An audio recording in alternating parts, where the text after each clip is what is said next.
Querido Paizinho que estás nos altos céus, Pai, todo glorioso, Criador da terra, do universo, Pai, nós queremos muito te agradecer por estarmos aqui nesta reunião com as tuas estrelinhas, todos em prol de uma missão que nos colocaste, que nos chamaste para cumprir, Senhor. Agradeço-te muito por esta oportunidade, Pai. Queremos corresponder e estar à altura, por isso peço-te o batismo e o envio do Espírito Santo sobre as nossas cabeças, Pai, que realmente possa ter efeito e nos possamos deixar usar para te glorificar e poder chamar aqueles que necessitam de ouvir a tua voz, Pai. Molda-nos, ajuda-nos cada vez mais a ficar vazios daquilo tudo que não presta, Pai, para nos enchermos daquilo tudo que é bom e que é semelhante a Ti, meu Jesus. Senhor, vai ser com cada um que está aqui presente, com também as pessoas com quem temos orado esta semana, Pai, que a cada um corresponde, Senhor, cada família que Tu deste, a cada estrela aqui presente, Senhor, que possas inclinar os Teus ouvidos sobre as nossas orações para que seja feita a Tua vontade, Senhor. Pai, ser com cada um de nós pessoalmente, com as nossas dificuldades e tribulações, ajuda-nos a permanecer firmes na rocha, ao Teu lado sempre, sentindo a Tua presença, Senhor. Dá-nos uma boa mensagem, que ela possa ser vinda de Ti, Senhor, através de quem for, Senhor, que ela possa tocar os nossos corações para nos libertar e para nos santificar, Senhor. É isto que te peço e agradeço, não porque seja merecedora, mas porque vieste ao mundo salvar-nos e derramar o Teu sangue, Senhor, por nós, por cada um de nós, Pai. Em nome de Jesus, amém. Amém. Não sei, só um parênteses, não sei se pensaram na alteração do nome. Alguém tem alguma sugestão? Eu tenho. É o Clamor dos Remidos. Não sei se gostam, se acham bem, vão pensando nisso para depois Sim. Para depois decidirmos, está bem? Que é para fazermos a alteração. Aqui não choca ninguém, não há estrelas, não há números, e como nós já fomos remidos, vem cá, amor. Olha aqui, Petrina. Petrina. Olá. Olá. Oi, Lara. Saudade de ti. Oi, Larinha. Oi, Graça.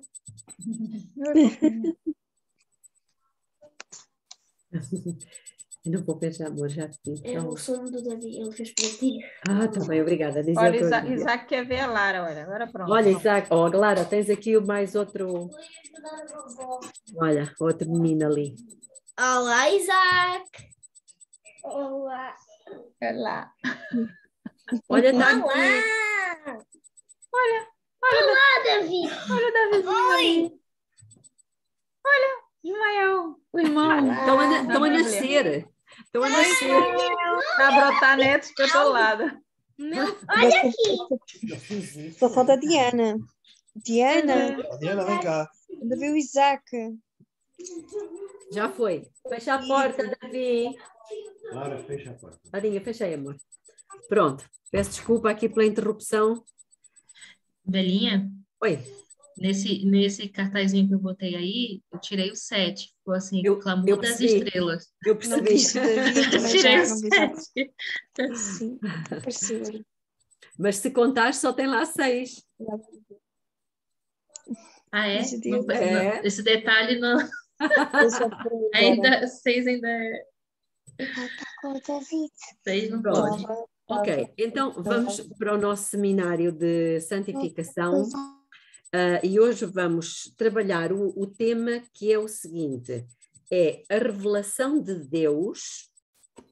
Este é o nosso foco hoje. A revelação de Deus e a maneira como nós reagimos a ela. Já começamos aqui, não é? Já não vou repetir o que dissemos no passado, tem a ver com a adoração, vocês já sabem, tem a ver com a adoração verdadeira e tem a ver com a santificação, mas hoje é a revelação de Deus e a forma como nós reagimos a ela. Parece muito óbvio, mas não sei se é. Bom, nós temos visto que Deus se revela de várias maneiras, não é? Através da natureza, através de Jesus e através dos profetas. Se bem que Jesus também era um profeta, mas estou falando dos outros profetas todos. Sabem que normalmente Deus não fica ali, não lida com profecias assim particulares. Temos algumas, poucas, muito poucas. A maioria são profecias, podemos dizer, coletivas, não é? Que abrangem o seu povo. Vocês podem perguntar, mas quais são as profecias particulares? Temos, por exemplo, o caso da profecia que foi feita para o rei Ezequias. Lembram-se? Essa era específica para ele, não tinha nada a ver com o povo. Mas Deus fala normalmente para todo o seu povo. E eu gostava que abrissem num texto muito conhecido, que é 2 de Crônicas, capítulo 20, versículo 20. Alguém que queira rapidamente abrir e ler. Sabemos o contexto, portanto, isto passa-se numa altura em que o rei Josafá teve conhecimento de que se aproximava um inimigo muito poderoso, e lembram-se da história, não é? E ele fica com medo, fica com muito medo, e não sabe o que é que há de fazer. E o que é que ele fez? Ele recorre a Deus. E vamos ver o que é que ele lhe diz. Quem quer ler? 2 de Crônicas 20. 2 de Crônicas 20. Eu posso ler. É para ler tudo? 20? É só o versículo 20, agora. Ok. Mas 2 Crônicas 20? 20. Ok. Quando for preparado isto, está bem? E sucedeu que depois disto, os filhos de Moabe e os filhos de Amon, e com eles alguns outros dos Anomitas, vieram à peleja. Não estás no sítio. Pois, por isso é que É nós segunda estamos... Crônicas? É segunda de Crônicas. 2 de Crônicas, mas eu... É o capítulo, desculpa? 20. Está Sim, aqui no ecrã. está certo. Pois, eu estou na 2 Crônicas, capítulo 20. Desculpa, peço desculpa. Até o versículo. É o 20 também. Então, ok. desculpa, é isso que eu estava a perguntar, desculpa lá. Eu essa Faltava parte o não vi. versículo. Então, e pela manhã cedo se levantaram e saíram ao deserto de Tecoa. E saindo eles, pôs em pé Josafate e disse: Ouvi-me, ó Judá, e vós, moradores de Jerusalém, crede no Senhor vosso Deus, e estareis seguros, crede nos seus profetas, e sereis prosperados. Muito bem. Portanto, já vimos a resposta que Deus dá, mas, como eu dizia há pouco, surge aquela situação em que o profeta ficou extremamente... o profeta não, o rei Josafá ficou muito perturbado, com medo, isto é importante, a questão do medo, e ele vai fazer alguma coisa. Então Deus, naquela circunstância em que o povo estava, em que os inimigos estão prestes a vir contra ele, e em que ele está, podemos dizer, apavorado. Estão a ver o contexto? Inimigos estão a vir contra ele, ele fica com medo, fica apavorado, e Deus levanta um profeta. E agora podes ler, se não te importas, Filipe, do versículo 14 ao versículo 17. Ok. Então veio o Espírito do Senhor no meio da congregação, sobre Jaziel, filho de Zacarias, filho de Benaias, filho de Jeiel, filho de Matanias, levita dos filhos de Asaf.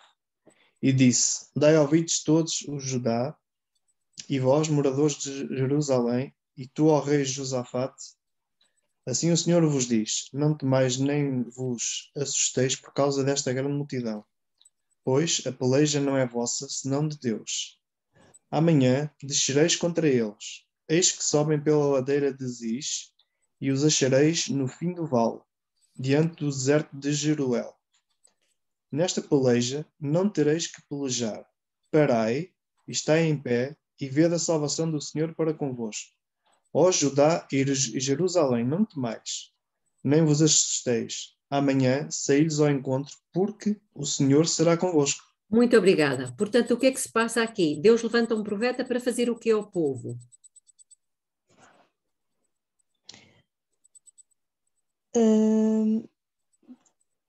Para criar, falta a palavra, para não temer, para não ficar assustado, não é? Exatamente, para os animar, para lhes dar a certeza de que Deus estava com eles, estaria com eles, e eles não precisavam temer. Ok? Pronto, muito bem. Então, agora, nós sabemos que hoje existe uma corrente de pregação, não é? Dentro das igrejas cristãs, que ensina que ser próspero é ter Vida. dinheiro, não é? E estar bem financeiramente, com uma boa conta, para as pessoas em geral, inclusivamente os próprios cristãos, ser próspero é isto. Mas a Bíblia, quando fala de prosperidade, não é necessariamente ter dinheiro, não é? Ela fala de prosperidade em muitos aspectos da vida. Por exemplo, eu pergunto, Paulo tinha uma vida próspera? Sem dúvida, Paulo tinha uma vida próspera. E nós sabemos que, inclusivamente, a sombra de Paulo curava. Sabiam disto? Não? Sim, já li, sim. A sombra de Prosperidade Paulo, espiritual. prosperidade espiritual. Podemos abrir rapidamente, já que alguns aqui não conhecem, vamos abrir no livro dos Atos dos Apóstolos, no capítulo 24.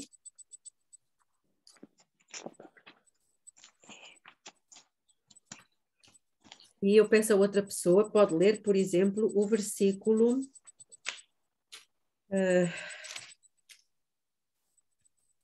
por acaso não é o capítulo 24. É o capítulo...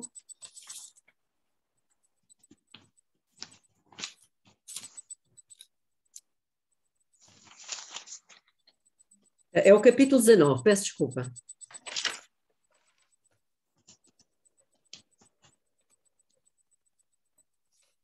Vamos ler, alguma de vocês pode ler o versículo 11 e 12.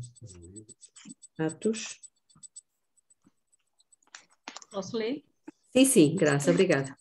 E Deus, pelas mãos de Paulo, fazia maravilhas extraordinárias, de sorte que até os lençóis e aventais se levavam do seu corpo aos enfermos, e as enfermidades fugiam deles, e os espíritos malignos saíam. Exatamente. Portanto, eu pergunto, ele era ou não próspero? Sim. Realmente. Contudo, ele dependia da ajuda das igrejas para sobreviver. E teve muitas vezes que trabalhar, não é? Fazendo tendas, porque senão ia passar fome.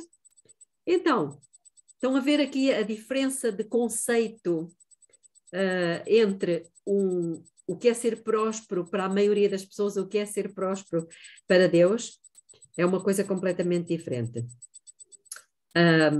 Para Deus, próspero é um filho seu estar bem, principalmente no que diz respeito à vida espiritual. Então, como dizia 2 Crónicas 20:20, se vocês e eu crermos em Deus, no amor de Deus, nós estamos seguros.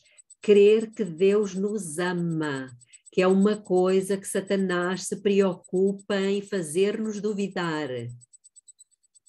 E ele vai fazer isso com grande intensidade, como tentou fazer com Jó. Lembram-se? Jó é um tipo, é um protótipo da última geração. Bom, mas o que é facto é que Jó, naquele sofrimento todo, quando já não tinha nada, ele já não tinha dinheiro, ele já não tinha gado, ele já não tinha casa, ele já não tinha filhos e já não tinha saúde, ele disse o quê? Eu continuo a amar a Deus e a acreditar no amor de Deus por mim. E ainda que Ele me mate, nele confiarei. Ele vai fazer isso conosco. Bom, mas agora vamos abrir em 2 de Pedro, capítulo 1, versículo 19 a 21. Uma outra pessoa que queira ler, por favor. 2 de Pedro 1, 19 a 21. E aí diz-nos o que é a mensagem dos profetas, ou seja, as profecias. Esta é a revelação. E o nosso tema é a revelação de Deus e a maneira como nós reagimos a ela. Não se esqueçam do tema. Temos sempre que ter isto em mente. O que é que diz em 2 de Pedro 1, 19 a 21?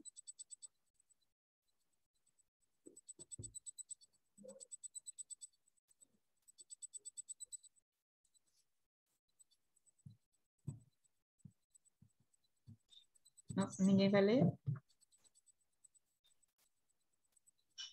2 Pedro 1, 19 a 21. Sim. Tirar os óculos.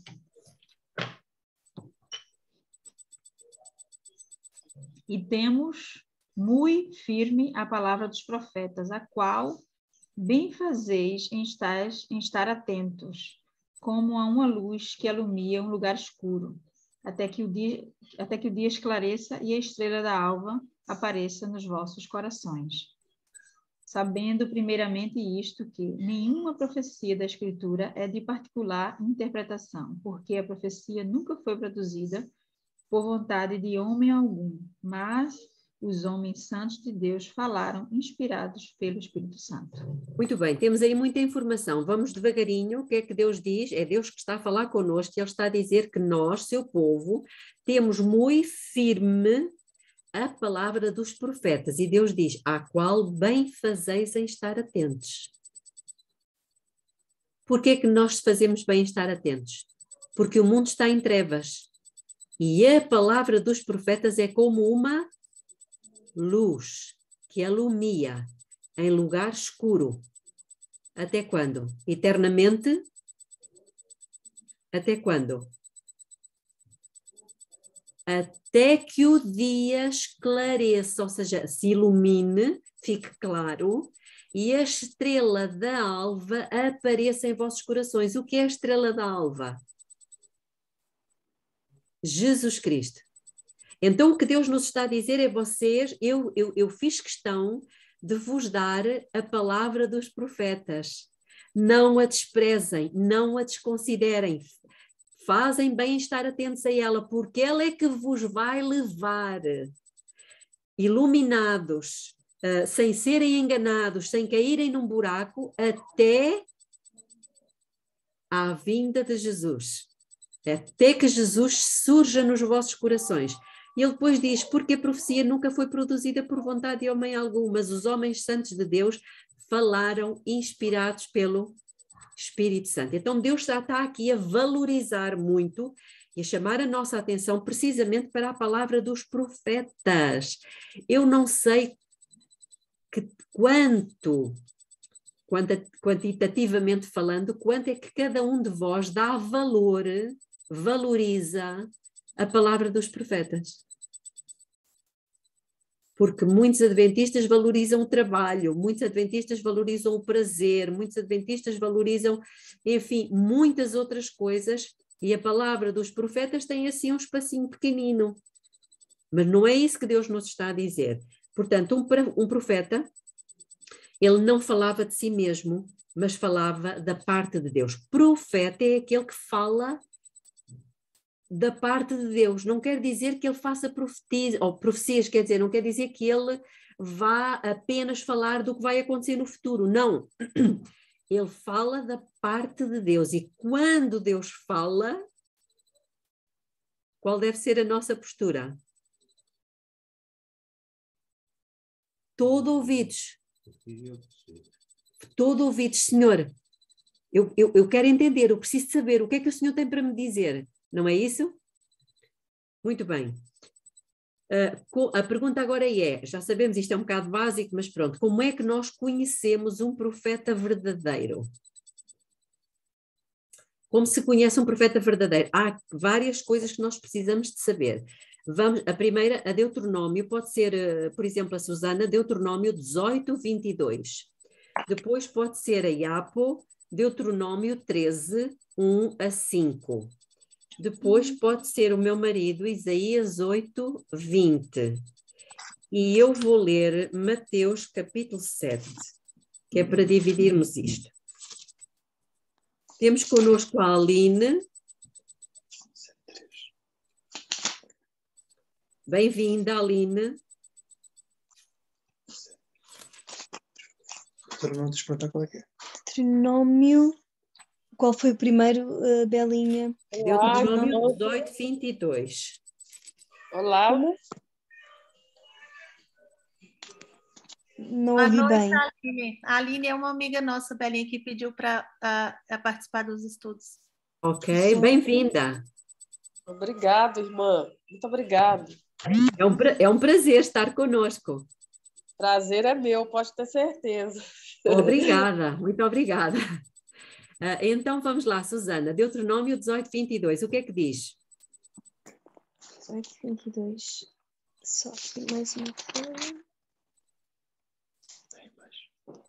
Quando tal profeta falar em nome do Senhor e tal palavra se não cumprir, nem suceder assim, esta é a palavra que o Senhor não falou.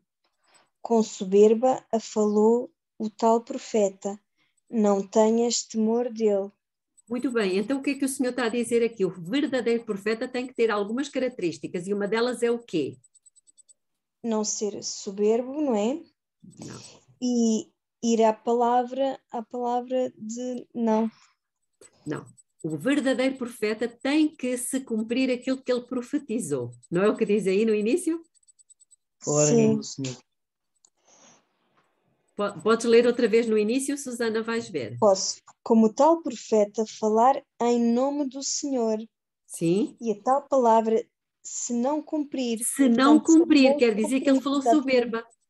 Exatamente, que não se cumprir, ou seja, que não está na palavra. Não é que não está na palavra, Não aquilo está na que ele profetizou, não se cumpra. Quando não se cumpra a profecia que ele fez, significa que é um falso profeta. Exato, exato. Pronto, esta é uma característica importante, muito Sim. importante. Porquê? Porque nós vamos ter que enfrentar falsos profetas. E mesmo que não se evidencie logo, atenção, não é? Exatamente, exatamente. Muito bem. Alguém... Então, sim. Desculpe. Alguém já ouviu falar em Nostradamus? Já. Ele é um profeta, não é? Dizem que é um profeta. Exato. Mas se você for estudar o que Nostradamus falou, só uma parte que é que se cumpriu. Cumprida, mesmo Exatamente. assim com deficiências. Exato. Então, muito ele, bem. Ele é o quê? Ele é um falso profeta. Exatamente. Portanto, tudo aquilo que o verdadeiro profeta profetiza, tudo tem que se cumprir. Segunda característica, que foi a Iapo, foi? Deuteronômio 13, 1 a 5. Isto é importante. O castigo dos falsos profetas e dos idólatras. Quando o profeta ou sonhador de sonhos se levantar no meio de ti e te der um sinal ou prodígio, e suceder o tal sinal ou prodígio... Pausa. Agora aqui já temos uma situação diferente. Deus está aqui a falar. Quando um profeta se levantar no meio de ti e se cumprir aquilo que o profeta profetizou, será que é um verdadeiro profeta? Vamos ver. Podes continuar. E sucedeu tal sinal ou prodígio de que te houver falado, dizendo: vamos após outros deuses que não conheceste e sirvamo-los.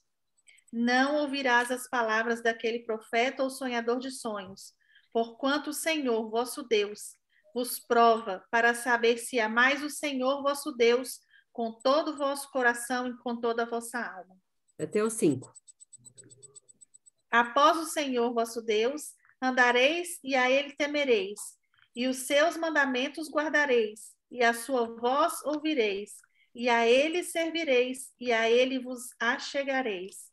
E aquele profeta ou sonhador de sonhos morrerá, pois falou rebeldia contra o Senhor vosso Deus, que vos tirou da terra do Egito e vos resgatou da casa da servidão, para te apartar do caminho que te ordenou o Senhor teu Deus, para andares nele. Assim tirarás o mal do meio de ti. Então, como é que é? Ele profetiza uma coisa, ela cumpriu-se, e o Senhor diz que ele vai morrer. Por quê? Tem que estar de acordo com a palavra de Deus. Porque ele disse, vamos após outros deuses. Pois é, não está na palavra de Deus. Ora bem, isto é importante, irmãos, e nós não podemos ser naivos, ou seja, não podemos ser ingênuos.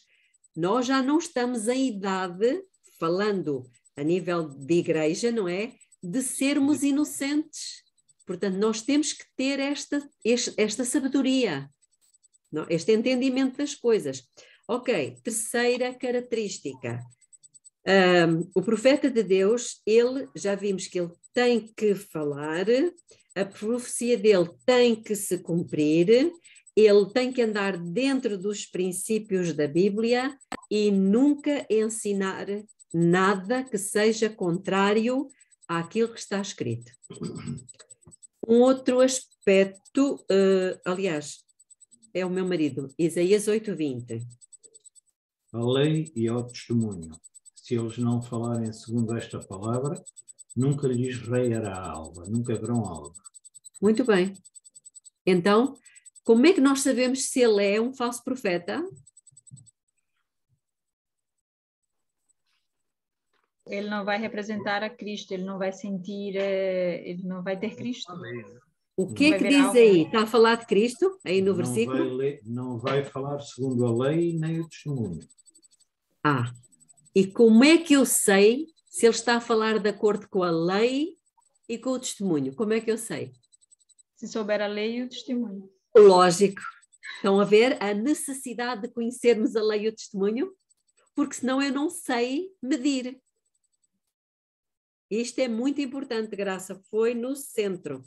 E agora uma outra característica, Mateus 7, 20-23, e eu vou ler, e diz o seguinte: portanto, pelos seus frutos os conhecereis. Nem todo o que me diz Senhor, Senhor entrará no reino dos céus, mas aquele que faz a vontade de meu Pai que está nos céus. Muitos me dirão naquele dia, Senhor, Senhor, não profetizamos nós em teu nome?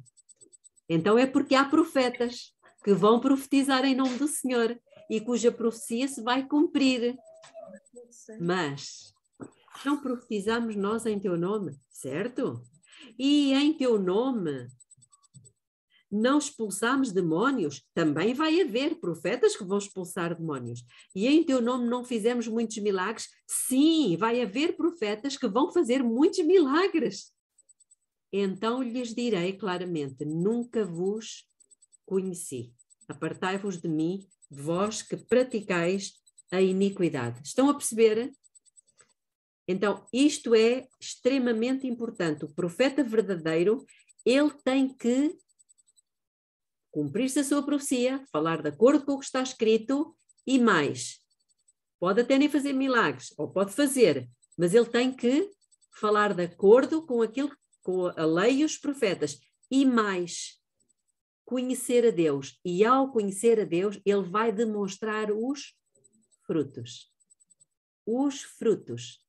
Ira, raiva, crítica, ciúmes, são frutos de um profeta verdadeiro? Justiça própria. Percebem? Então, temos aqui muitas características. Nos dias de hoje, é curioso que esta passagem, que li agora de Mateus, porque o que mais se vê por aí são profetas fazendo milagres, expulsando demónios, fazendo profecias, dizendo que têm revelações. O mundo cristão está cheio disto. E estão eles a falar de acordo com a lei e com o testemunho, Ensinam eles o povo os 10 mandamentos? Diz, Lígia. Então, o Senhor, né, nosso Deus, ele permite os falsos profetas para testar o seu povo. Exatamente, isso é muito importante, lemos há pouco. Muito importante. Tá? E então, há pessoas que dizem assim, mas na igreja adventista não há nada disto, não falam em línguas, não expulsam demónios, não fazem milagres, não acontece nada disto. A igreja adventista não pode ser a igreja verdadeira, é uma seita. E Mas também o verdadeiro profeta, ele não é provado só por milagres, mas pela sua mensagem, não é? Exatamente, e graças a Deus que não acontece isto, porque normalmente isto são apenas shows. Já viram esses shows? A igreja adventista não é lugar para show. É um sítio, é um lugar sério, onde se prega a mensagem verdadeira, onde se tem respeito, reverência, penso eu, não é? Pelo menos a igreja verdadeira é assim. Não tem nada a ver com as outras. Não tem nada a ver com as outras, literalmente. Muito bem.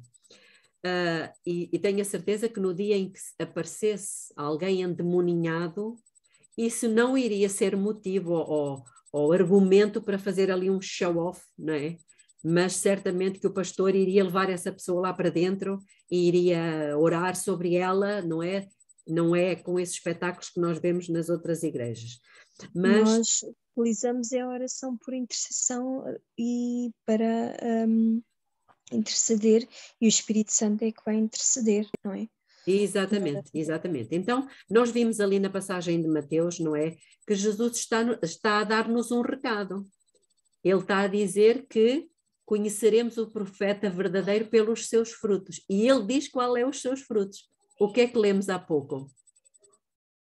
Aquele que faz a vontade de meu Pai que está nos céus. Então, nós não queremos falar em nome de Deus às outras pessoas? Não foi isso que Deus nos confiou? Então, o que Deus nos está a chamar é a sermos profetas, a falarmos em nome de Deus. E para sermos profetas verdadeiros, nós teremos que fazer o quê? Ter características semelhantes. Agora digam-me quais são. Não fazer justiça própria, não é? Uhum. Sempre esperar que Deus faça a sua justiça. Exato. Segundo, consagrar ser bondoso. a vida. Diz? Obedecer, consagrar, obedecer. Obedecer, fazer a vontade do Pai que está nos céus. Não é verdade? Confiar, esperar nele. É? Exatamente. Mas isso é uma coisa que não se vê, não é, Graça? Esse fruto não se vê. O que se vê é o quê? São as obras. São as obras. Fazer a vontade do Pai. Muito bem. E agora a pergunta é, qual é a vontade do Pai? Ser misericordioso. Como é que tu sabes qual é a vontade do Pai, Susana? É o que está na Bíblia. Palavra. Na palavra. E a palavra divide-se, são duas pilhas de pães, na Bíblia e no Espírito de Profecia. Não são ambos alimento? São ambos alimento, a Bíblia e o Espírito de Profecia. E, portanto, aqui começamos a entrar já na parte mais profunda da nossa mensagem. E uma das coisas que o verdadeiro profeta faz é o que está em 2 de João, capítulo 7. Vamos abrir rapidamente 2 de João, versículo 7. Não tem, é um versículo.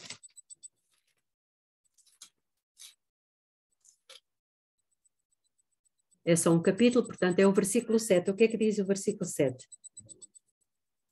Lígia. Porque muitos enganadores têm saído pelo mundo fora, os quais não confessam Jesus Cristo vindo em carne. Assim é o enganador e o anticristo. E o anticristo. Ou seja, o que é que Deus está a dizer? Se ele veio, Jesus, se ele veio em carne, é porque ele já existia de outra forma. Como? Em espírito? Em espírito. Estão a entender? Há uma igreja que não passa neste teste. E vocês certamente que sabem qual é. As testemunhas não passam neste teste. Isto significa que estamos a dizer que Jesus é humano, mas ele antes era, ou sempre foi, divino. Divino. Se ele veio em carne, mas é porque ele já existia, não é verdade? Então, ele é humano, ele é divino, Jesus encarnado, Jesus é Deus, porque ele disse que era Deus, e nós só temos uma hipótese. Ou nós acreditamos naquilo que Jesus diz acerca dele próprio, e o que é que ele próprio disse? Susana, o que é que ele próprio disse? Estava aqui, peço desculpa, estava aqui a falar com a minha filha, que foi à cozinha buscar uma coisa que não devia. Okay. Então, o que é que ele próprio disse? Eu e o Pai somos um só. Um. Ele disse, antes que Abraão existisse, eu sou. Sim. Então, ou nós acreditamos naquilo que ele disse, ou então ele é um mentiroso. Há muitas religiões que não acreditam em Jesus. Exatamente. Acreditam num Deus e nos espíritos, não é? Não é por acaso. Vamos abrir em 1 de João, mas agora no capítulo 4. 1 de João, capítulo 4. E vamos ler o versículo 1. Quem quer ler? Pode ser a Graça ou a irmã Aline.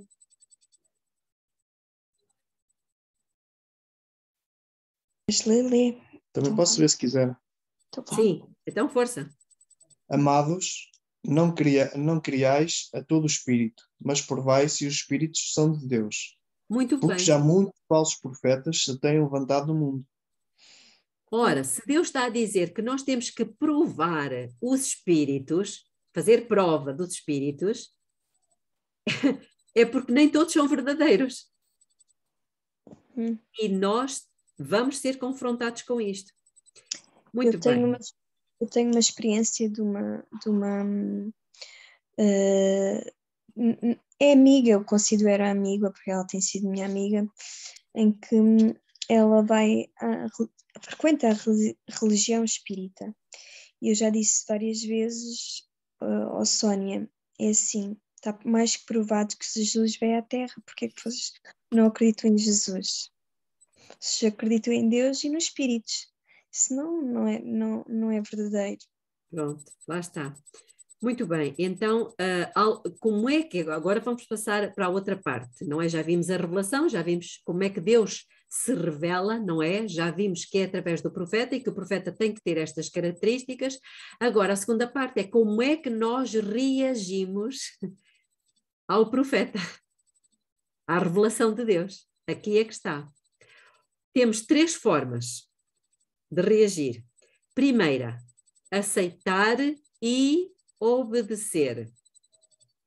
Segunda, rejeitar e não obedecer. Terceira, aceitar e não obedecer. Que é a mesma coisa que não aceitar, não é verdade? No fundo é a mesma coisa. Então, Satanás está nesta parte, ou seja, ele aceita porque ele não duvida de Jesus, ele não duvida da palavra, mas ele não obedece.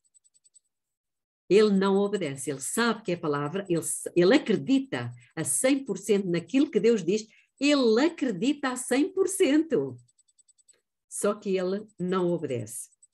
Então, escusado será perguntar-vos qual é a parte em que vocês gostariam de se incluir, não é? O Belinha. Sim. Parece que muitas pessoas, o que você acha disso? Muitas pessoas acham que um profeta só fala do futuro, não é? E, na verdade, o profeta pode também falar do futuro, mas ele trazer mensagens para aquele momento, como se Deus estivesse falando. E muitas pessoas não aceitam, na minha opinião, porque as coisas que o profeta está falando naquele momento, ou ela não quer, ou ela não dá conta, ou ela acha que não é possível ela fazer, Não está falando nada do futuro, porque se for do futuro, tudo bem. Se acontecer, bem. Se não acontecer, amém. Não é?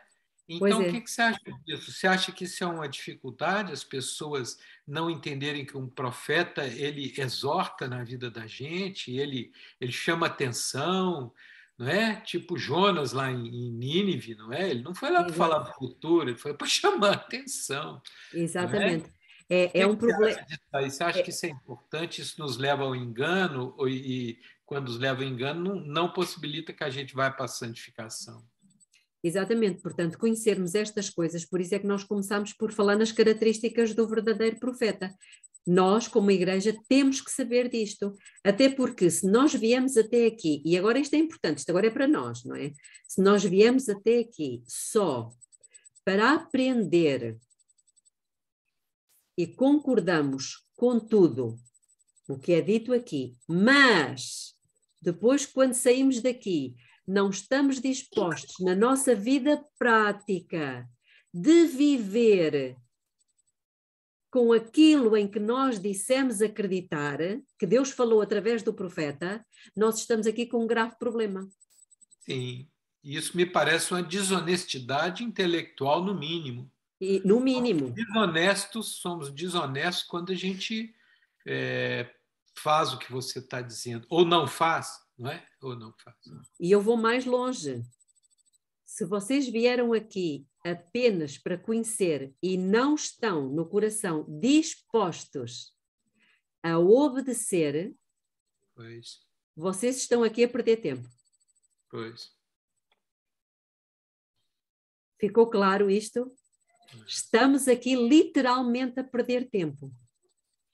Às vezes, Belinha, eu tenho essa dificuldade. Às vezes eu não estou disposto muito a obedecer certas coisas. Mas eu já fiz uma experiência importante na minha vida espiritual, que foi pedir a Deus que eu tivesse essa disposição.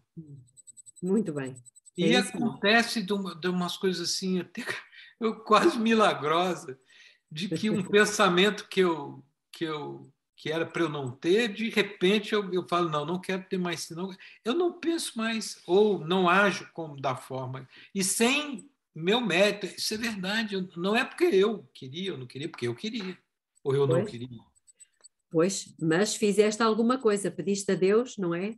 Pois é, eu acho que naqueles momentos que a gente está muito, poxa, isso aí é difícil para mim. Olha, quando eu entrei na igreja, eu tive muita dificuldade de aceitar algumas coisas de Ellen White. Cheguei até num ponto a achar, não, essa mulher é meio doida.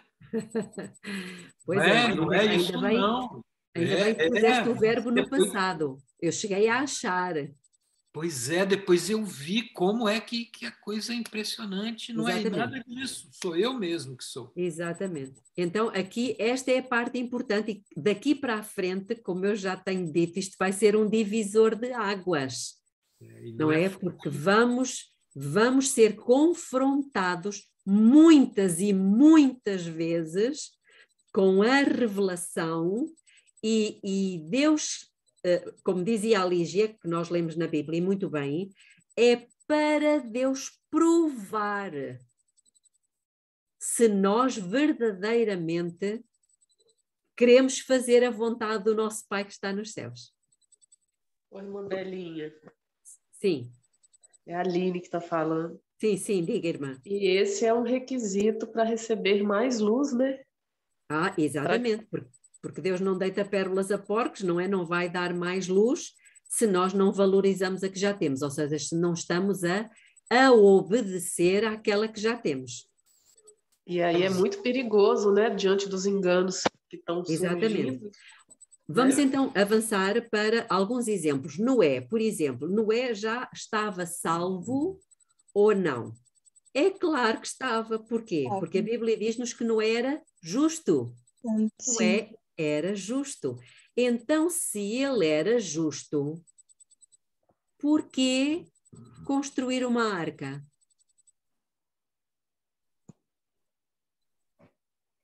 Para o povo. Só que nenhum deles acreditou. Por sua família, para né? proteção dele e da sua família. Ou seja, Deus se revelou a Noé e ele acreditou, mas o ele acreditar levou-o a quê? A obedecer. A revelação de Deus vem até nós e como é que nós reagimos a ela? Como é que Noé reagiu a ela? Obedeceu por muito, como é que é dizer? Não sei se é impossível. Eu vi. Por muito improvável, não é? Por muito estranho que tudo aquilo parecesse, vou construir um barco, mas um barco a tantos quilómetros de distância do mar. Nunca choveu. Pois é. Muito bem. Nós sabemos disto, mas quando Noé pôs a primeira tábua na arca, eu pergunto, a arca era perfeita? Era? Era ou não? Era. A arca era perfeita. Naquele estágio que ela estava perfeita. Exatamente. Por que ela era perfeita? Só por um simples facto. Porque ela estava a ser construída de acordo com a vontade de Deus. Pois é. Pois é. Não, sabe o que eu queria dizer? É o seguinte, a tarefa era... Quando eu li essa parte na Bíblia, né, eu achava, poxa, isso é uma coisa de louco. Mas aí eu vi um filme que me chamou a atenção, que era a Arca de Noé, um filme muito antigo, que quando Deus fala com o ator, com Noé, ele imediatamente ele escutou e já saiu andando, marcando os passos que era para marcar o tamanho que Deus falou para ele. Exato. Ele imediatamente, a primeira ação que ele fez já foi medir o tamanho que ele tinha que tomar. E quantas vezes a gente vê uma exortação do profeta e fica ali a meditar naquilo, o que eu faço? Será que é isso mesmo? Será que não é? Não é? Isso é um perigo, né, gente? Isso é a Iapo queria dizer alguma coisa? Levantaste a mão? Não? Era o Rafael. Era eu mesmo. Ok. Então, ponham isso para nós. Deus nos manda não construir uma arca, mas construir o quê? Construir o quê? Um caráter, exatamente. Então, com uma só tábua, nós somos perfeitos? Somos. Se estivermos a pôr em prática a primeira informação que Deus nos for dando. Na verdade, Belinha, eu posso dizer que se eu já tiver a vontade, eu já estou... Está escutando aí? Sim, sim. Se eu tiver a vontade de, e ainda por uma questão de eu não estiver na prática, você acha que isso já é o caminho ou não? Já é, claro que sim. Então, a arca com 2 tábuas, 3 tábuas, estava completa? Não. Mas era perfeita. Pois. E nós, obedecendo a uma revelação de Deus, nós somos perfeitos? Somos, mas estamos ainda incompletos. No caminho. Estamos no caminho. Exatamente. Estão a perceber? Olha, a minha neta nasceu, a Esther nasceu. E nós até dizemos, pai, é tão perfeitinha. É perfeitinha. Olha, é toda desdentada, não tem nenhum dente. Não sabe falar. Faz xixi na fralda, mas é perfeita? Para a idade que ela tem, é perfeita, não está completa. Ela ainda tem que ter dentes, ainda tem que aprender a falar, ainda tem que aprender a andar, mas é perfeita. Vocês estão a perceber onde é que eu quero chegar? Sim. Okay. É maravilhoso, viu? Vamos passar para outro exemplo, o exemplo de Raabe. Lembram-se quem foi Raabe? Lembram-se ou não? Sim. Aquela mulher cananeia, não é? Que recebeu uma revelação. Qual foi a revelação? Foi o que ela tinha ouvido. Ela nunca viu um judeu, não tinha. até determinada altura, visto um judeu, ela nunca tinha lido nenhum escrito dos judeus, ela não pertencia ao povo de Israel, mas ela ouviu dizer o que é que o Deus dos judeus tinha feito com eles. Tinha aberto o Mar Vermelho, tinha destruído os egípcios, tinha feito eles passar, tinha aberto o rio Jordão, na altura das maiores cheias do Jordão. E o que é que ela fez com a revelação que ela teve? Obedeceu. Ela obedeceu, ela sabia que o Deus de Israel estava com o seu povo e ia destruir Jericó, não foi? E ela obedeceu como? Quando os judeus foram abrigados na casa dela, porque ela já sabia que o Deus dos judeus era o Deus verdadeiro, eles disseram-lhe, nós vamos destruir Jericó. Mas se tu quiseres ser salva, põe uma corda vermelha do lado de fora. Não foi? A revelação que ela teve levou-a a obedecer ou ela desconsiderou aquilo? Ela obedeceu. E por causa disso ela foi salva. Outro exemplo, Josué. Lembram-se de Josué? Ele teve uma revelação acerca da cidade, não foi?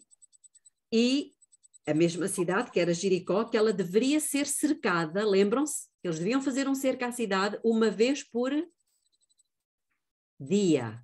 Durante quantos dias? 6 dias. E no 7º dia, cercá-la 7 vezes. Mas isto faz algum sentido? Não tocariam numa pedra do muro. Ele recebeu a revelação de Deus. E o que é que ele fez? Obedeceu. E o que é que aconteceu a Jericó? As muralhas caíram. Vocês estão a ver o que é que aconteceu? Deus fez, como é que é dizer? Contemplou a fé deles. Muito bem, temos os discípulos, por exemplo, quando Jesus lhes tinha dito, quando Jerusalém fosse cercada de exércitos, eles tinham a revelação, Jerusalém cercada de exércitos, o que é que eles deveriam fazer? Podem abrir os vossos micros.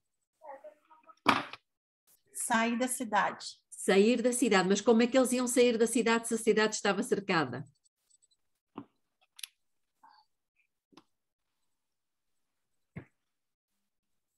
Gostava de vos ouvir. Ô, irmã, Deus interveio, né? Deus Houve deu um uma sinal. altura em que o cerco se desfez. E é aqui que entra. Irmãos, eles tiveram a revelação. E quando eles viram, porque eles estavam atentos, então, mas como é que é? Então o Senhor disse, quando vir Jerusalém cercada de exércitos, como é que a gente vai sair daqui? Eles não entenderam, mas a dada altura, eles estavam atentos, o cerco se desfez e o que é que eles perceberam? É agora a hora de obedecer. Não é, Isaac? Eles obedeceram e o que é que aconteceu? Foram para as montanhas, como Deus tinha dito, nenhum judeu cristão morreu. Agora, todos os outros que também tinham recebido a revelação e ficaram em Jerusalém, não obedecendo, nenhum deles se salvou. Estamos a entender a mensagem? Muito bem. Então, isto significa que quando Deus revela a sua vontade, ainda que nós não entendamos nem concordemos e usemos a nossa famosa inteligência racional para questionar, o melhor é o quê? Ai, por favor, não durmam. Eu vou repetir a pergunta. Quando Deus revela a sua vontade, ainda que nós não entendamos, nem concordemos, e usemos a nossa famosa inteligência racional para questionar, o melhor é obedecer. Obedecer? A irmã Aline mesmo sem entender nada. É pedir a Deus que... É obedecer. É obedecer, Susana, ponto. é obedecer. A revelação, vocês vão ter consciência disto muitas vezes ao longo deste estudo, mas assim de uma forma intensa. Preparem-se, porque Deus vai nos revelar muitas coisas. Aliás, Ele já deixou revelado muitas coisas. Mas infelizmente, a luz foi colocada debaixo do alqueire e não no velador. Mas chegou a hora em que Deus decidiu que o seu povo deveria novamente, e pela última vez, preparem-se, porque esta é a última vez que Deus nos vai trazer a revelação. Percebem? Muito bem. Agora vou-vos ler aqui algumas citações do Espírito de Profecia. Ainda bem que isto está a ser gravado para depois vocês poderem ouvir novamente e ouvir uma terceira vez. A Iapo já ouviu 3 ou 4, não é? E estamos sempre a aprender. Muito bem, então, isto encontra-se em Patriarcas e Profetas, no capítulo 91, no capítulo 7, na página 56.3.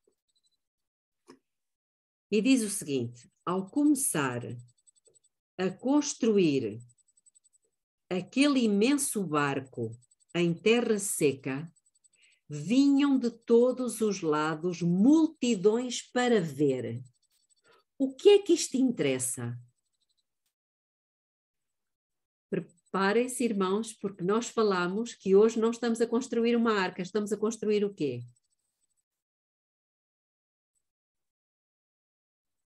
Estamos a construir o quê? Nosso caráter. O caráter. Ao começarmos a construir este caráter, muita gente vai vir ter conosco para compreender o que é que está a acontecer. Estão a perceber? Sim, Iapo, está fechado. Eu falei amém. Amém. O dom profético tem 2 objetivos. Meus irmãos, escutem uma coisa. O dom profético tem 2 objetivos principais. Primeiro, proteger o povo de Deus, guardá-lo e abençoá-lo. Nós, adventistas. Segundo objetivo, salvar os ímpios. Por quê? Porque através da nossa obediência à revelação de Deus, eles vão perceber, eles têm qualquer coisa que nós não temos. O que é que eles vão ver em nós? Aquilo que ainda não viram. Infelizmente, eles ainda não viram. Essas multidões, lá fora, será que elas aceitam a Deus? Cientistas cristãos chegaram à conclusão de que a arca só foi ocupada em 30%. Sabiam disto? 70% da arca de Noé estava livre. E eu agora vou continuar a ler a citação de Patriarcas e Profetas. Diz assim: cada pancada de ferida na arca era um testemunho aos ímpios. Então, irmãos, pensem nisto. Cada revelação que vai chegar até vocês neste estudo, neste seminário, à qual vocês obedeçam, é um testemunho que vocês estão a dar. A quem? Ao pai, à mãe, ao filho, à vizinha, ao marido. Percebem o que é que estamos a fazer aqui? Nós estamos a preparar-nos precisamente para isso. Vamos avançar um pouco mais, porque eu vou saltar aqui uma série de coisas. Enfim, vou ter que saltar porque o nosso tempo já vai adiantado. Acham que Deus... Já ouviram falar da verdade presente? Ou não? Quem é que já ouviu? Ou quem é que não ouviu? Creio que já todos nós ouvimos. Muito bem, então sempre houve uma verdade presente. No tempo de Noé, qual foi a verdade presente? Digam-me, rapidinho. Noé pregou a verdade presente. Qual foi? O dilúvio está chegando. Exatamente, o dilúvio está a chegar. Preparem-se, arrependam-se e convertam-se porque o dilúvio está a chegar. Se vocês quiserem salvar-se, eu estou a construir a arca. Ok, tudo bem. Mais tarde, mais à frente, temos Moisés. Qual era a verdade presente no tempo de Moisés? O que é que ele pregou? Libertação. Libertação, Deus vai nos libertar. Ok, muito bem, saltamos agora para o tempo de Jesus. Qual foi a verdade presente no tempo de Jesus? Arrependei-vos. Porque o reino de Deus está entre vós. Era ele, Jesus Cristo. Mais tarde, 1844, entramos na última igreja, Laodiceia. Qual foi ou qual é a verdade presente? Mensagens angélicas. As 3 mensagens angélicas. Muito bem. Agora Deus diz que as 3 mensagens angélicas não vão ser aceitas pelas pessoas se previamente não houver uma cunha. Qual é a cunha? A cunha do Espírito Santo. Eu estava a ouvir ali, a ver os lábios da graça. É a mensagem de saúde. É a mensagem da reforma para a saúde. Reforma da saúde. A mensagem dos 3 anjos, que é a verdade presente que Deus confiou aos adventistas do 7º dia, e se eles não estiverem a pregá-la, eles vão ter que se entender com Deus, ela não vai ser aceite. Se primeiro ela não tiver uma cunha. E a cunha é a mensagem da reforma pró-saúde. Porque as pessoas estão doentes. Para que é que lhes interessa saber a mensagem dos 3 anjos se elas estiverem com dor de cabeça? E se elas estiverem a precisar de medicação? E se elas estiverem cheias de dores? Para que é que elas vão querer a mensagem dos 3 anjos? Elas não estarão nada interessadas em ouvir isso. Primeira coisa que elas vão estar interessadas em ser ajudadas, curadas. Estamos a perceber isto, irmãos? Ok, agora vou-vos dar algumas citações e peço desculpa, vou avançar já a correr para o final.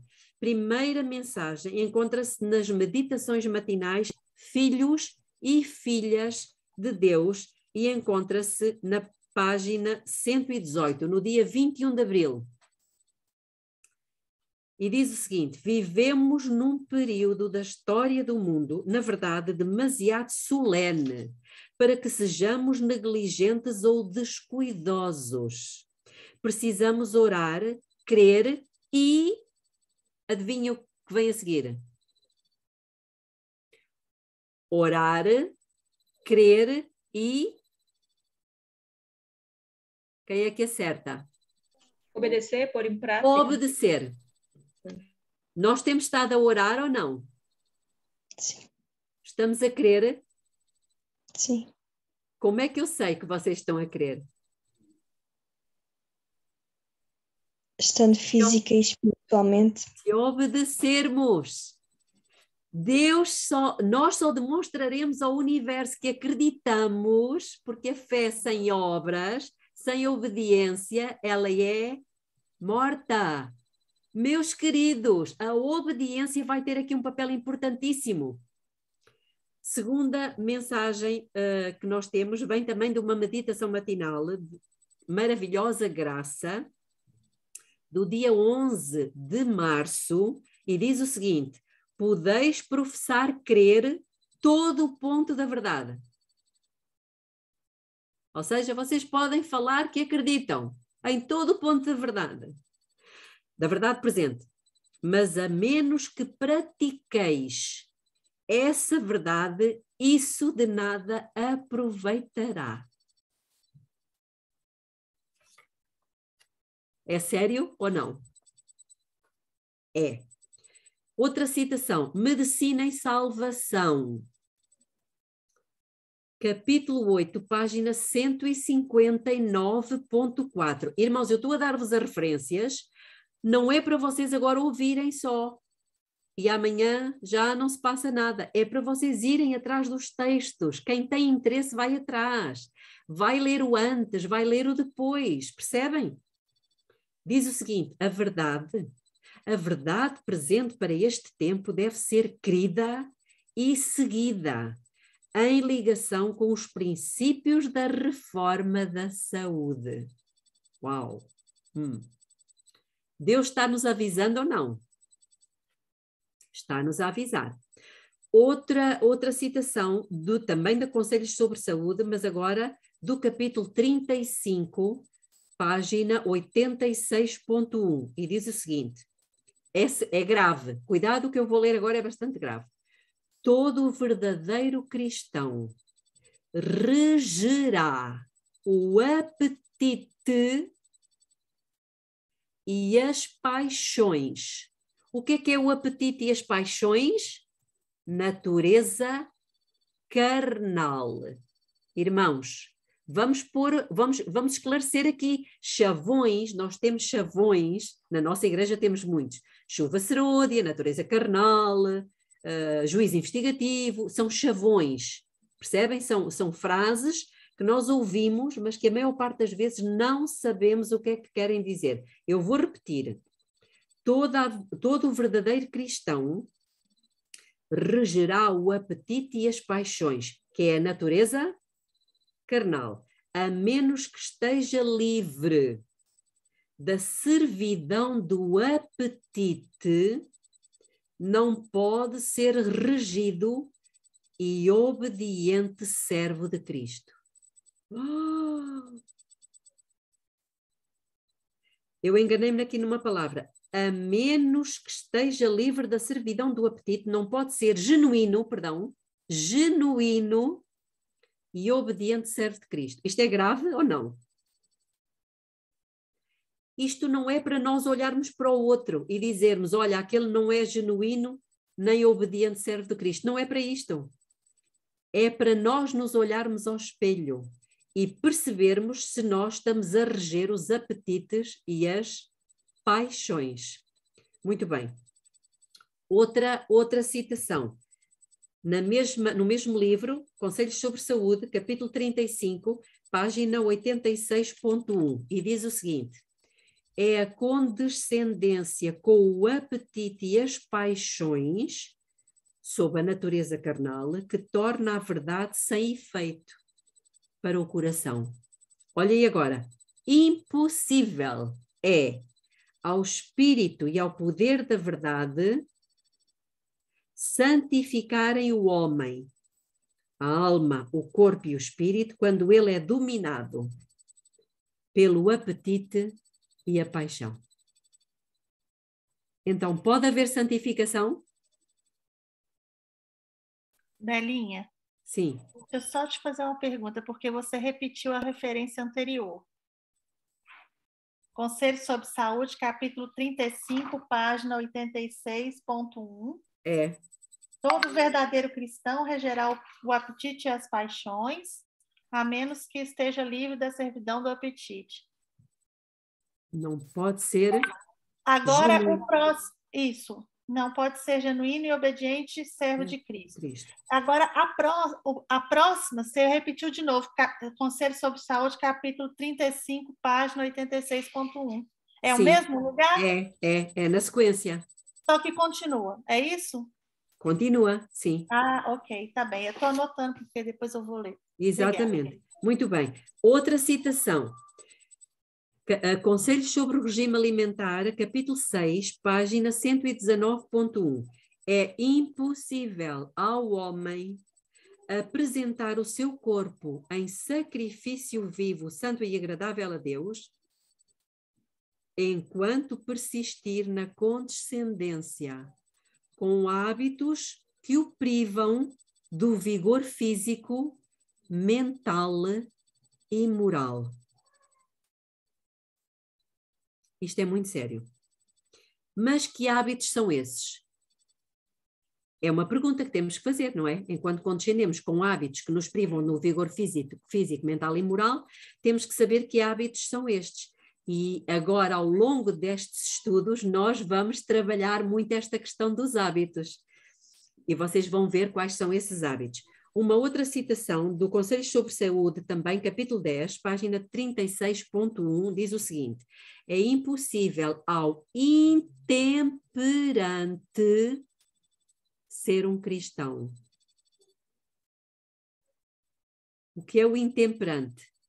É o que come demais, é o que trabalha demais, é o que descansa demais. Percebem?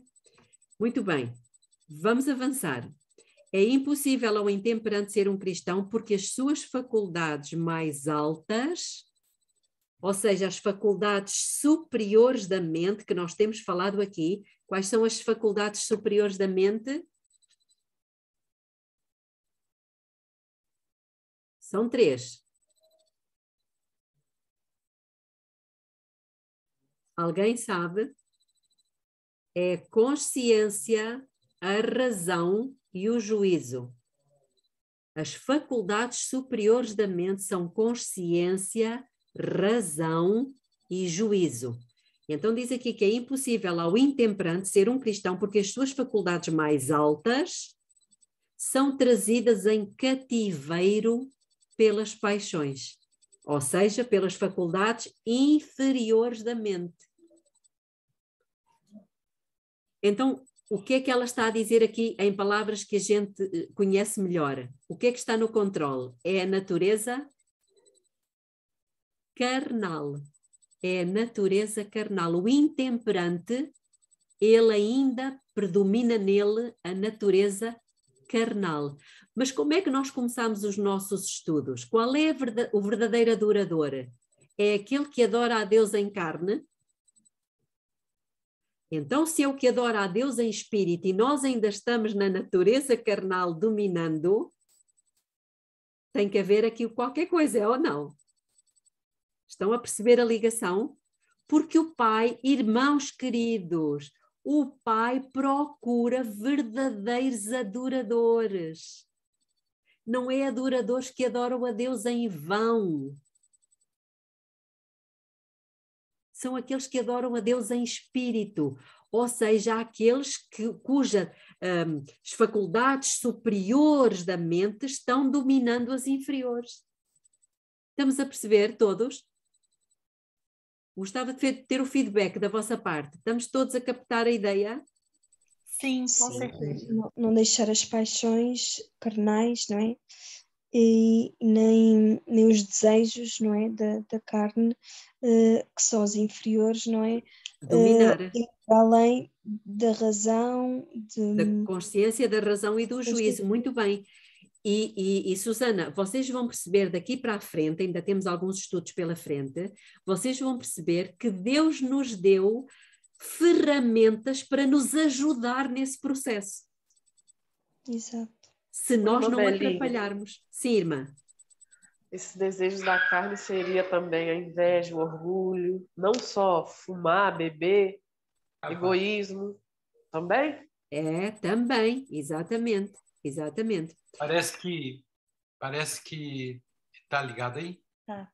Parece que tudo aquilo que é da carne, já repararam que a gente quer fazer rapidamente, a gente não pensa, não tem juízo daquilo, não tem consciência e não tem noção da consequência. Exatamente. Tudo errado. Parece que uma boa ideia para a gente sair dessa, porque toda hora isso acontece, né? Toda hora. É interessante a gente, tem um ditado, a gente contar de 1 até 10 antes mesmo de pensar qualquer coisa. Ou seja, contar de 1 até 10 é dar um tempo, ver se aquilo realmente é racional ou exatamente, se exatamente. não é. Se o juízo, você fazer o juízo daquilo ali e ver se está de acordo, Rafa, se está de acordo com a vontade de Deus. Por isso é tão importante conhecermos a vontade de Deus. Exatamente. Jesus disse que só vai dizer, ou melhor, só não vai dizer eu não te conheço àqueles que fizerem a vontade de meu Pai que está nos céus. Mas para isso eu tenho que conhecer a vontade do Pai que está nos céus. Meditar na palavra de Deus todo dia. Qual é o salmo que fala sobre isso? Tem um salmo que fala sobre isso. Meditar na palavra de Deus de noite. De noite está com a palavra de Deus, está meditando na palavra de Deus. Isso vem uma coisa automaticamente, é o 1, não é? Então, exatamente. E aqui, nestes estudos que estamos a fazer, nós vamos conhecer em detalhe qual é a vontade de Deus para quê? Para que a nossa mente possa praticar a verdadeira adoração. Porquê? Porque as 3 mensagens angélicas têm a ver com adoração. A primeira chama-nos a adorar aquele que fez o céu, a terra, o mar e as fontes das águas. A terceira mensagem angélica é uma ameaça a quem adorar a besta e a sua imagem. e receber o seu sinal na fronte e nas mãos. Portanto, irmãos, tem a ver com a adoração. E Satanás sabe disto melhor do que nós. E ele tem-nos levado a estar dominados pelos apetites e as paixões, para que não estejamos a praticar uma verdadeira adoração. E mais tarde, ou mais cedo, nós acabaremos por adorar a besta e a sua imagem. Percebem o que é que está aqui? Isto é muito sério.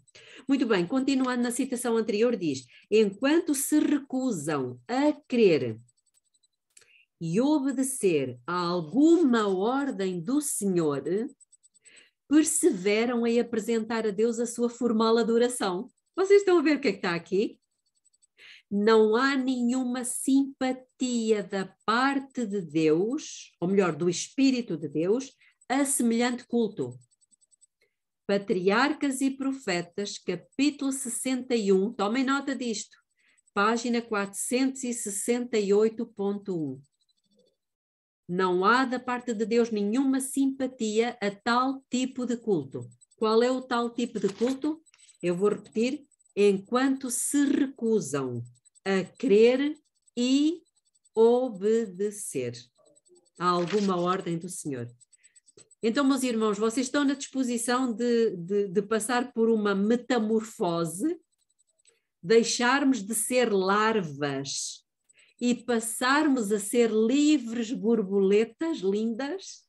Sim. Sim, amém. Eu vou ler apenas para vos deixar ir descansar, que eu sei que no final de um dia de trabalho todos nós estamos muito cansados. Apenas uma citação.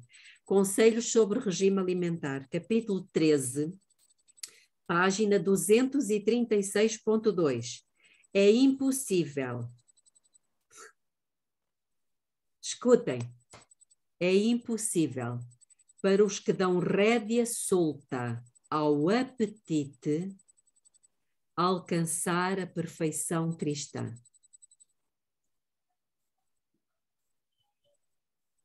É sério? É sério. Demais.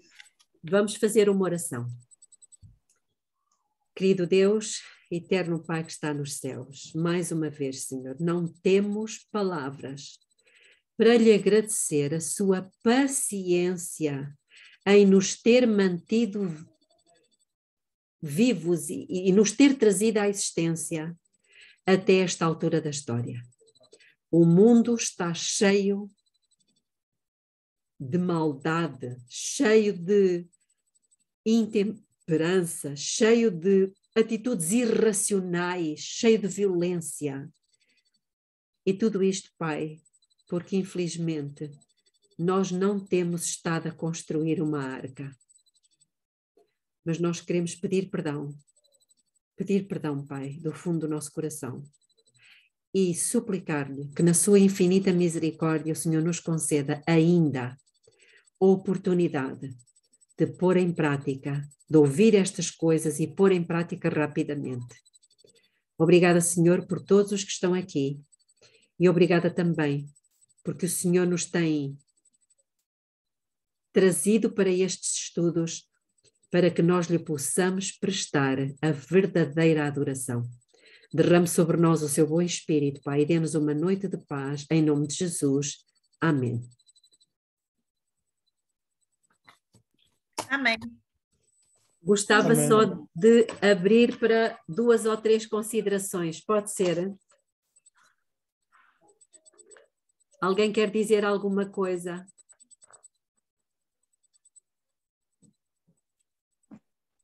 É um processo, não é? Não acontece do dia para a noite, mas Não. Jesus tem pressa.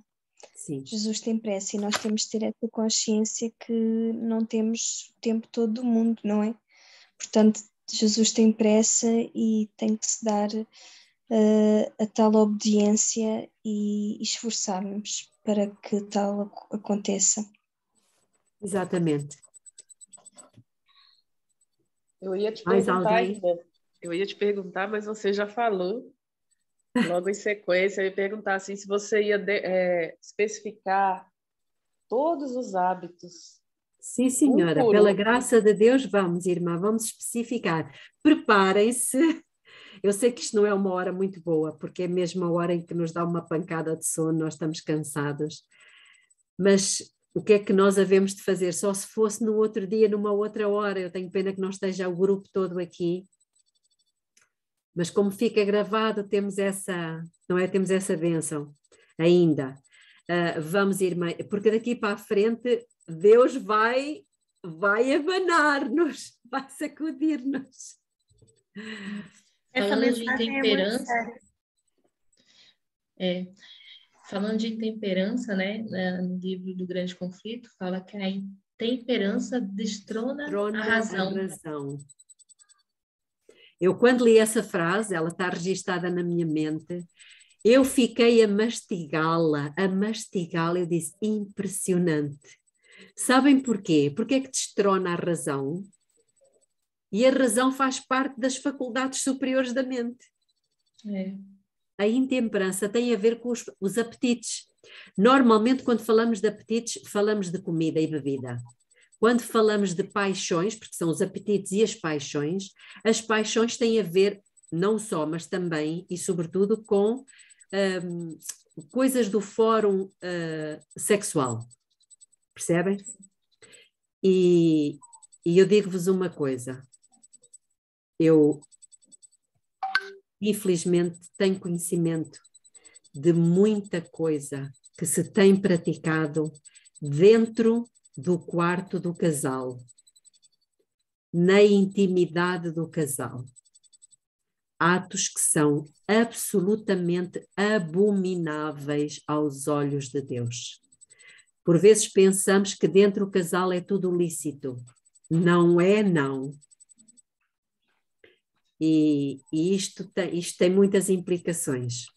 Mas nós vamos trabalhar tudo isto, irmã Aline. Não esta questão da sexualidade, não é? Mas vamos falando algumas coisas. Vai ser bom demais. Alguém mais quer dizer alguma coisa? Já estamos com 1h30 de estudo. Não? Está tudo bem? O que eu posso dizer, Belinha, é que esse estudo é maravilhoso. Demonstra o amor de Deus por nós, a longanimidade de Deus conosco. E eu posso ouvir 2, 3, 4, 5 vezes que eu vou aprendendo cada vez mais. E eu nunca ouvi, é o que eu disse, né, na sala da consagração. Nós já sabemos, assim, as reformas que nós temos que fazer, a gente já sabe por que não pode comer isso, por que não pode comer aquilo, não pode, não deve, né? Porque poder, nós podemos tudo, a gente escolhe, não é? Mas à luz da palavra de Deus, à luz das consequências do que isso causa para nós, eu nunca tinha ouvido falar. Foi a primeira vez, foi com esse estudo da santificação. E isso causa um impacto tão grande, na gente, que não tem como você conscientemente deixar de obedecer. Mas a questão é que não é uma mensagem popular.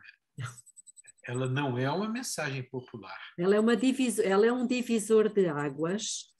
Por quê? Porque esta mensagem da Reforma para a Saúde, ela não tem sido dada em conexão com a adoração e com a santificação. Exato, é isso. É esse o ponto que eu queria. Exatamente. Porque no caso que a senhora disse que destrona a razão é porque embota, né? Embota. Exatamente. A pessoa leva-nos racionalizar sobre a adoração. Exatamente, leva-nos a ter atitudes absolutamente irracionais. E aquela citação que nós lemos há pouco aqui, que Deus não demonstra qualquer tipo de simpatia por este tipo de culto, ou seja, por um culto que é praticado por intemperantes. Intemperantes, irmãos. E a intemperança, nós vamos trabalhar esta questão, vocês vão ficar admirados do que é para Deus ser intemperante. Interessante, quando a gente vai ver o que é intemperante, vem de têmpera, né? Exatamente. Aquele que não tem têmpera.